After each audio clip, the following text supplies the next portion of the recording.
Je voudrais Oui. remercier Jérôme Tiss, car la qualité des échanges qu'on avait eus avec lui ont vraiment influencé l'achat de notre machine, car sinon on aurait mis un petit peu plus de temps à l'acheter.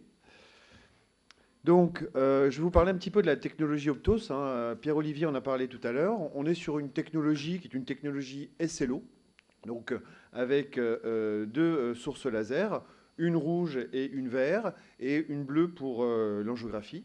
Donc on va avoir des fausses couleurs, hein, qui sont complètement différentes de nos rétinographies en lumière blanche et qui vont nécessiter en fait une approche sémiologique spécifique, mais on finit par s'adapter à ce mode de couleur. Et donc cette rétinographie grand champ, elle est permise grâce à quoi? Grâce à l'utilisation en fait d'un miroir ellipsoïdal qui va nous permettre justement de pouvoir générer cette rétinographie de 200 degrés de manière instantanée. Et donc ça va nous faire gagner énormément de temps, car avant on était obligé de réaliser des composites mosaïques et qui prenaient énormément de temps, que ce soit en angiographie classique ou en rétinocouleur, compte tenu du standard qui est les 45 degrés. Le problème avec l'optos, on est parfois gêné par l'ouverture de la fente palpébrale des patients.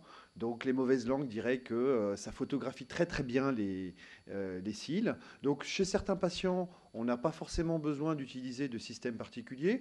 Aux États-Unis, on avait proposé d'utiliser des écarteurs à paupières qui avaient été designés pour les injections intravitréennes. Nous, on trouve ça un petit peu barbare et donc on préfère mettre des stéristrips pour les patients, un peu comme ce qu'on pouvait faire pour le champ visuel quand vous aviez un ptosis. Là, ici, vous voyez, c'est un enfant de 8 ans, c'est mon fils, à qui j'ai fait un ultra grand champ. Et donc, avec les stéritripes, on arrive à augmenter l'ouverture de la fente palpébrale et obtenir une meilleure image en optose. Ça coûte pas cher, c'est simple et efficace. Je sais que mon ami François Devin à Monticelli le fait de manière systématique. Nous, c'est à l'issue de la première photo, on voit si on a une fente palpébrale qui est suffisante. Sinon, on va coller un petit stéristrip. On utilise une bande qui soit relativement large pour pouvoir la coller au fond et pour bien maintenir la paupière. Et donc, je vous invite vraiment à utiliser cette méthodologie car c'est vraiment assez simple. Donc, ah mince, ma photo n'est pas passée. Donc, comme c'est une technologie SLO, bah, on finit par passer vraiment beaucoup mieux au-delà des troubles de milieu, notamment les troubles cristalliniens. Donc, normalement, ici, vous aviez l'image à 45 degrés du patient, mais je ne sais pas pour quelle raison elle ne s'est pas passée. On voyait strictement rien, et encore moins la présence de ce névus plan. Donc, on sait que la méthodologie couleur en oncologie reste le standard des rétinographies couleur avec la lumière blanche, mais on arrive à visualiser malgré tout tous les névus, alors que certains appareillages qui utilisent cette même technologie des cellos, mais avec une longueur d'onde de lumière blanche, parfois ne dépistent pas les névus qui sont peu pigmentés. Donc, on va avoir une colorimétrie qui sera spécifique. Ici, c'est un patient qui avait présenté des métastases cérébrales, hein, qui avait montré un important déficit du champ visuel. Donc, il avait été traité. On l'avait perdu un petit peu de vue. Et donc, il revient en urgence. Ici, vous voyez, à droite, on voit bien un décollement de rétine très net. Et de l'autre côté, à gauche, il est asymptomatologique. Et vous voyez, on voit ici quelque chose qui nous interpelle avec une couleur un petit peu plus verdâtre. En fait, quand la rétine est à peine décollée, tout de suite, on a des couleurs verdâtres, car la focalisation du SLO, normalement, se fait sur la rétine. Et donc là, il n'y a plus de retour de la lumière rouge de l'épithélium pigmenté étant séparé de la rétine. Donc parfois, on pourrait penser que si finalement c'est un désavantage ces fausses couleurs, mais ça pourrait être également un avantage. Pourquoi? Parce qu'il faudrait aussi réécrire la sémiologie qui soit adaptée justement à cette méthodologie de fausses couleurs. Donc là, c'est ce que je vous expliquais tout à l'heure. En onco, au jour d'aujourd'hui, c'est toujours une rétinographie couleur et on va essayer d'imager une progression qui va être documentée. Et donc la couleur classique reste le standard. Néanmoins, l'Optos, lui, va nous permettre justement avec son grand champ de pouvoir aller dépister d'autres lésions. Ici, vous voyez, vous avez un composite réalisé avec l'IDON. L'IDON, c'est une technologie confocale et cello qui réalise une image de 65 degrés. Et donc déjà, pour pouvoir réaliser ce composite, ça nécessite plus de temps. Et quand les lésions sont peu pigmentées, on ne les voit pas.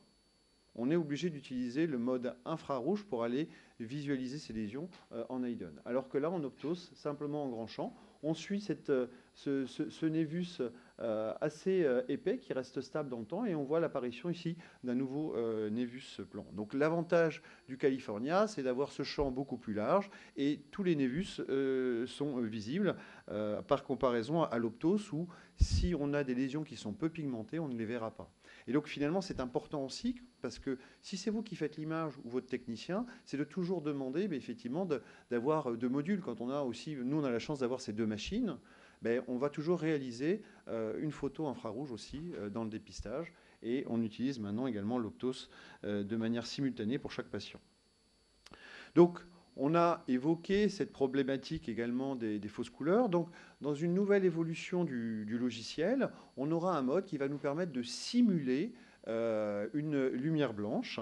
Et donc, un peu comme on peut faire de la décomposition avec le vert et le rouge, on aura des couleurs qui vont s'apparenter un petit peu plus à nos rétinographes couleurs. Et donc, l'usage nous permettra de nous dire si finalement ça sera intéressant dans le temps. Donc, Béatrice Kochner vous en a parlé, Pierre-Olivier Barral, cet appareillage avait été inventé pour aller dépister les lésions rhigmatogènes périphériques. Ici, c'est un patient qui venait pour un contrôle après s'être fait lasériser donc à l'hôpital. On voit bien cette déchirure en fer à cheval. Le problème, c'est que parfois en périphérie, on peut avoir des images qui manquent un petit peu de contraste. Et donc, on a des modules spécifiques qui nous permettent justement d'améliorer la netteté de ces lésions périphériques. Nous, on a l'habitude d'utiliser la loupe et on va aller regarder ces petites lésions qui nous permettent un petit peu suspectes. Quand on a localisé une, on va aller modifier le traitement de l'image et le mode Enhance va nous permettre d'améliorer un petit peu la netteté de cette image. Ici, on voit bien la déchirure avec son opercule juste en regard. Et ici, vous avez l'analogie également avec l'échographie, ici, en mode 20 MHz. Et donc, le jour même, on va pouvoir justement aller vérifier la qualité du laser qui avait été réalisé ici par mon épouse. Et on a, grâce à ce mode Enhance, une visualisation relativement nette de cette lésion. Et dans le suivi, on va pouvoir suivre ces cicatrices de laser qui vont se pigmenter naturellement. On a un cabinet qui est assez spécialisé en rétine médicale et on prend en charge énormément de DMLA. Et on commence à se poser également la question de l'intérêt de l'optose dans la DMLA. Et donc on commence à le faire de manière systématique à V0 dès la première prise en charge du patient. Et parfois, là aussi, vous voyez, on a des surprises. Grâce à l'optose, on va aller pouvoir mettre en évidence ici un trou rétinien. Et toujours avec ce mode qui va nous permettre d'améliorer la netteté de la périphérie. On voit bien le trou rétinien et l'opercule ici en regard. Donc, on a essayé également de voir, comme je vous l'ai dit précédemment, quelles étaient probablement les applications dans la DMLA. Car finalement, au cours du suivi de vos patients, vous êtes toujours posé la question de voir des drusènes périphériques chez les patients de plus de 50 ans, sans qu'il y ait forcément des drusènes en région maculaire. Vous voyez ici, ça c'est un cliché en optos, on n'a pas de drusène maculaire. Et donc la question qu'on pourrait se poser, est-ce que finalement ces drusènes périphériques pourraient être un facteur de risque de développer une dégénérescence maculaire sur du plus long terme? Et donc regardez ici la comparaison par rapport à l'optos. Et donc ici, par rapport à l'Eidon, on visualise bien ici la présence d'importants drusènes dans la portion nasale de la papille. Et on voit que finalement les drusènes s'étendent beaucoup plus au postérieur, en moyenne périphérie et parfois en extrême périphérie. Et donc regardez ici un petit peu le montage pour comparer entre les 65 degrés et les 200 degrés de l'optos. Donc là aussi, les pseudodrusènes, on sait que ce sont des marqueurs relativement péjoratifs dans la DMLA. On sait que quand on a une présence de pseudodrusènes, on a 60% de facteurs de risque de développer une dégénérescence maculaire atrophique. Quand on a des pseudodrusènes également dans une DMLA atrophique, on sait que l'évolution en général sera beaucoup plus rapide que s'il n'y a pas de pseudodrusènes. Et donc là aussi, l'optos va nous permettre de voir l'extension de ces pseudodrusènes, parce que si on faisait simplement un cliché en spectralis, on aurait à peu près 40 degrés. Et en fait, finalement, on voit que on a une extension beaucoup plus importante de ces pseudodrusènes. Et là, regardez ici, ça, vous voyez, aux États-Unis, souvent, ils utilisent des vues de 30 degrés. Ici, vous avez le spectralis. Et regardez en optos, on voit que ces pseudodrusènes n'intéressent pas que le pôle postérieur, mais également la périphérie. Donc, Un très beau papier est paru dans Ophtalmologie en 2017 par l'équipe du docteur Emily Chu, qui a participé justement à la REDS, dont le but était en fait d'analyser les altérations de la périphérie rétinienne. Donc dans une cohorte de patients de DMLA qui avaient participé à la REDS 2 avec un groupe contrôle. Et donc on a segmenté la rétine en zone 1, pôle postérieur, zone 2, moyenne périphérie, zone 3, extrême périphérie. Et donc on avait retrouvé 97% de drusène en zone 2, donc on est quasiment à 100% chez les patients de DMLA, 77% des yeux en zone 3, il y avait des drusènes de grande taille, 63% en zone 2, 39% en zone 3, et on avait 68% qui avaient une pigmentation réticulée périphérique dans la zone 2, 12% avec une dégénérescence pavimenteuse dans la zone 2, et 55% avaient une dégénérescence pavimenteuse dans la zone 3, et 25% avaient une pigmentation réticulée périphérique dans la zone 3. Donc finalement, la DMLA ne serait pas forcément qu'une dégénérescence de la rétine centrale, mais serait probablement une dégénérescence de toute la rétine. Et donc, ici, on peut regarder sur nos patients qui sont suivis pour des DMLA exudatifs, dans le suivi chronique des patients IVT, on voit effectivement quasiment tout le temps la présence de drusène, et toujours également en améliorant le traitement de l'image. Là aussi, vous voyez, on visualise bien ces drusènes.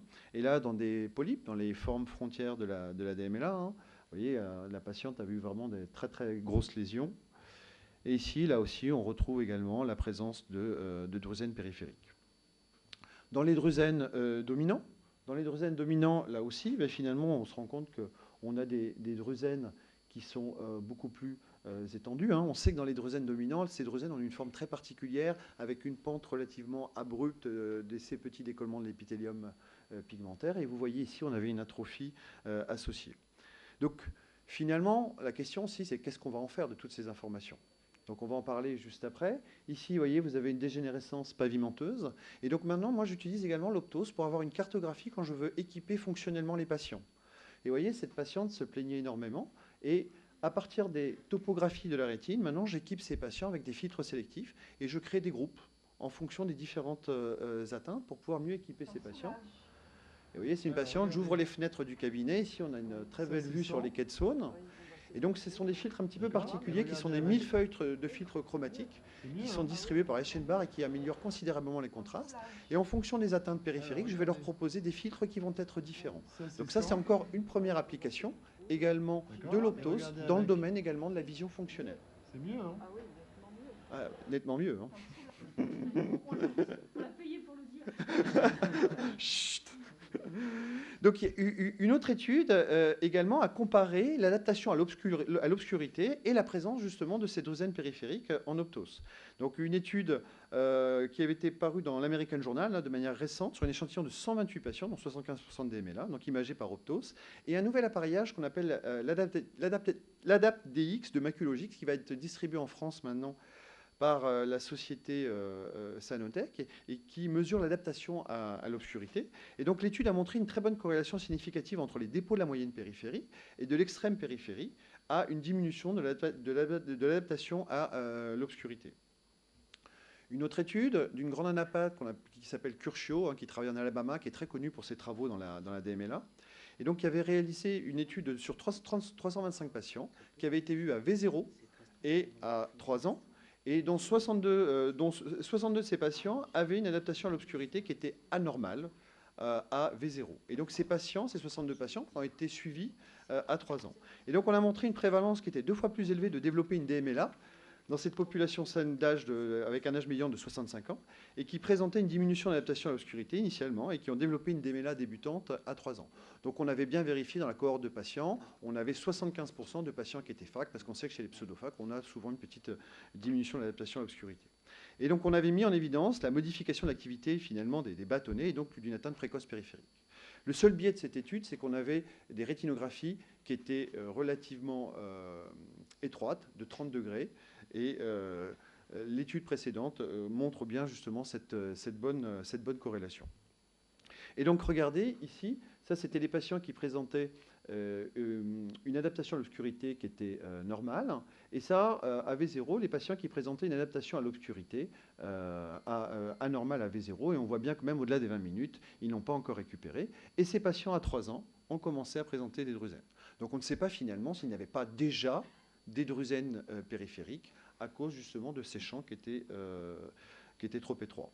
Et donc finalement, l'hypothèse physiopathologique, c'est que les échanges métaboliques entre la choroïde et les photorécepteurs seraient modifiés à cause de dépôts lipidiques hydrophobes dans la membrane de Bruch, qui, elle, engendrait une barrière de diffusion qui empêcherait la translocation des lipoprotéines plasmatiques et donc qui induirait une carence en vitamine A, induisant une réduction de la quantité de 11,6 rétinal, et donc qui induirait une régénération ralentie de la rhodopsine, et donc une récupération ralentie de la sensibilité à la lumière.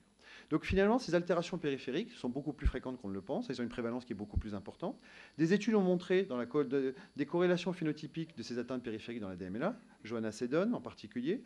La présence de ces drusènes périphériques émet l'hypothèse que la DMLA serait probablement une dégénérescence bien plus étendue. Ont-ils un impact sur la progression de la DMLA ou représentent-ils des facteurs de risque? Quid de l'évolution vers l'atrophie de certains patients qu'on traite par anti-VEGF?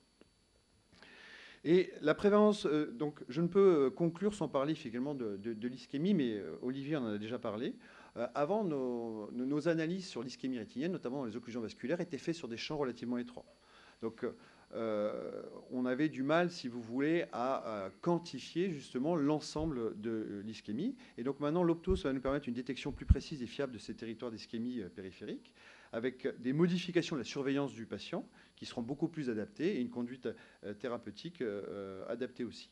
Et donc on sait qu'au-delà de 30 diamètres papillaires d'ischémie rétinienne, on a 52% de risque de développer une néovascularisation pré-rétinienne. Et donc avant, et notamment ici même avec le Spectralis, on avait un champ qui était relativement comme celui-ci, où finalement ici on voit des territoires ischémiques qui ne sont pas très importants, alors que vous voyez, en réalité, l'ischémie est beaucoup plus marquée. Et donc l'Optos va nous permettre justement de mieux adapter le suivi de ces patients. Donc en conclusion, l'Optos permet d'obtenir une image très grand champ de manière instantanée. Il nous offre un dépistage rapide de la périphérie rétinienne.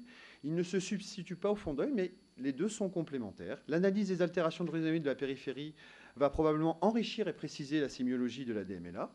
Des études en cours, et donc là on est en train de réaliser une étude sur les cohortes de patients que l'on traite pour voir finalement qui seraient les bons répondeurs ou les mauvais répondeurs par rapport à cet examen initial, est-ce qu'il y aurait des biomarqueurs qui pourraient justement prédire ces réponses.